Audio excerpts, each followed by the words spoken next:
family religiously watched every episode of American Idol.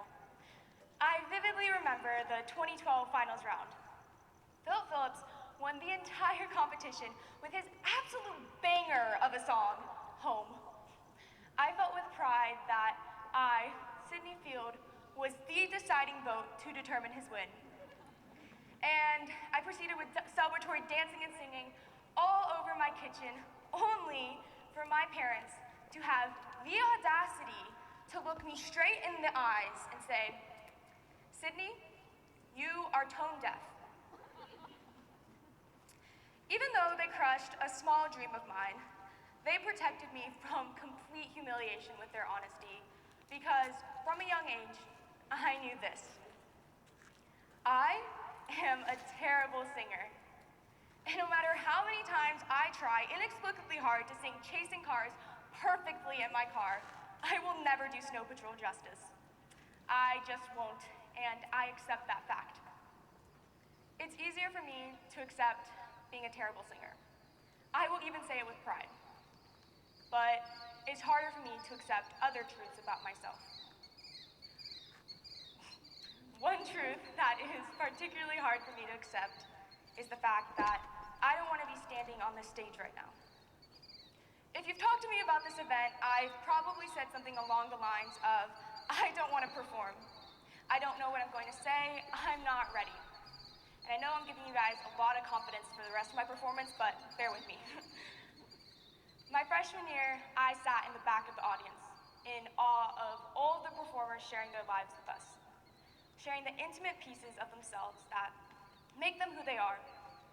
I left raving about this event to all of my friends, how important it was to finally open up the conversation on such stigmatized issues. For 3 years, I've been deeply involved in Irvine Talks, telling people to go deeper and deeper, to share those parts of themselves they're afraid of, to be vulnerable. Yet, I haven't done the same myself. I'm not ready to be here for many, many, many reasons. Trust me, the list goes on, but I think the one way to explain it all is this. I can never find peace of mind. From a young age, I always feared the future. But as I grew up, more and more became out of my control.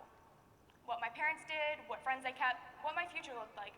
So much was out of my control, but I managed. It was only when my parents sat me down the summer before 6th grade to tell me that they were planning on getting a divorce that I began to lose control over my thoughts. Instead of being focused in class, I would be worried about the future of my parents. When I was home by myself, I would mourn my childhood, filled with the memories of a happy family. It was this constant battle of the past and the future taking over my thoughts of the present. And the chaos and strife that happened within my household was only the cherry on top of it all.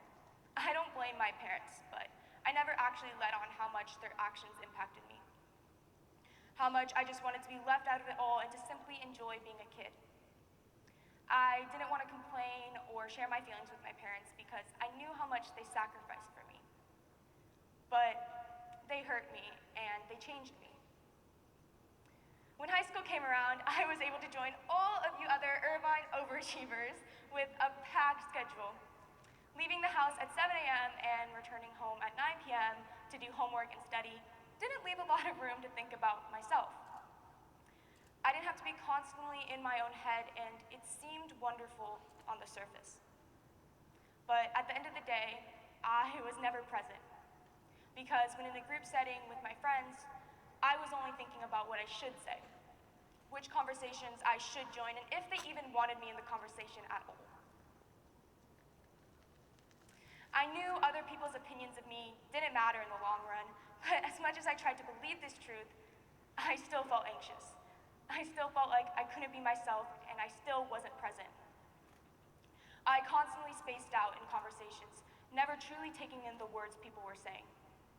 It was like I was watching myself stand in these conversations, but I wasn't really there. My heart was constantly racing, thinking about the next conversation where I wouldn't really be present. As much as this was an ongoing issue in my life since middle school, I never gave it the time to take over me. But that'll change this last year. So much so that I don't even recognize myself half of the time anymore. Over this last year, I progressively have fallen into the power of my mind. The thoughts that have always been there finally had the time of day to control me. It's hard for me to even think about this time last year of endless monotony because I didn't learn how to bake. I never learned a new instrument, I didn't study much at all, I didn't get a head start on college apps, I didn't exercise, often I didn't even shower. But all I did for many days was get up, listen to music, sit in my room, and feel sad. Everything I relied on, the people and activities that became my happy place, were gone. I clung so tightly onto those brief moments I could spend out of the house with people. The problem was I wasn't there. In those moments where I yearned for some peace, all I could think about was how I would go home soon and feel that same beating in my heart, pit in my stomach, and emptiness in my lungs. Every time I hung out with friends, I immediately went home and cried because it felt like I was locked out of reality. I used to love being in a big group, surrounded by people with a fast-paced conversation to keep the moment alive.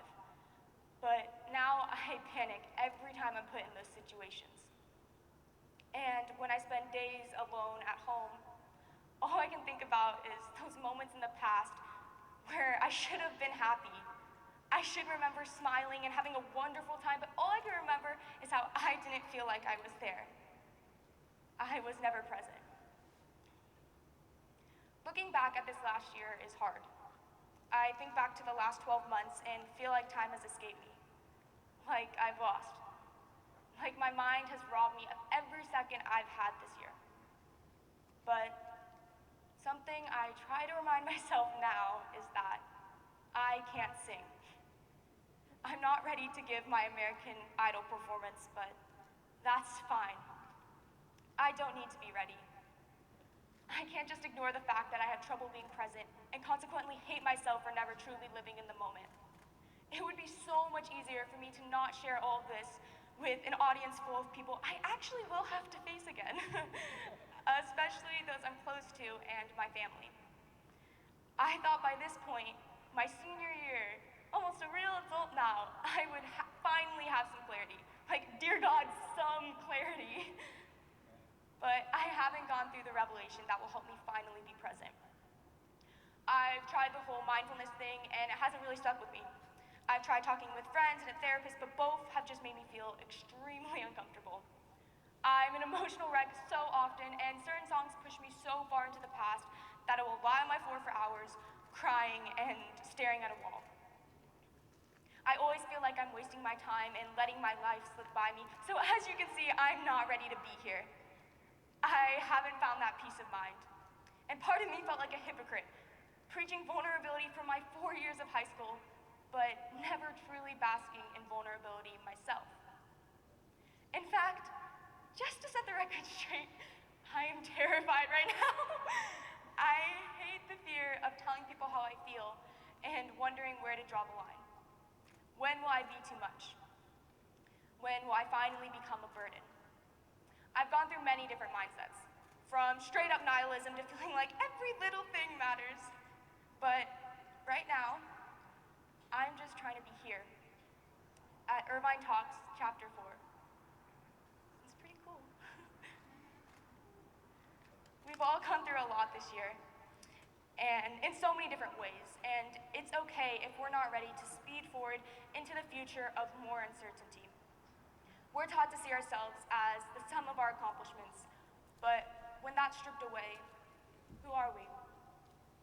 And for those of you freaking out right now, like, who am I? Don't worry, because the answer is simple.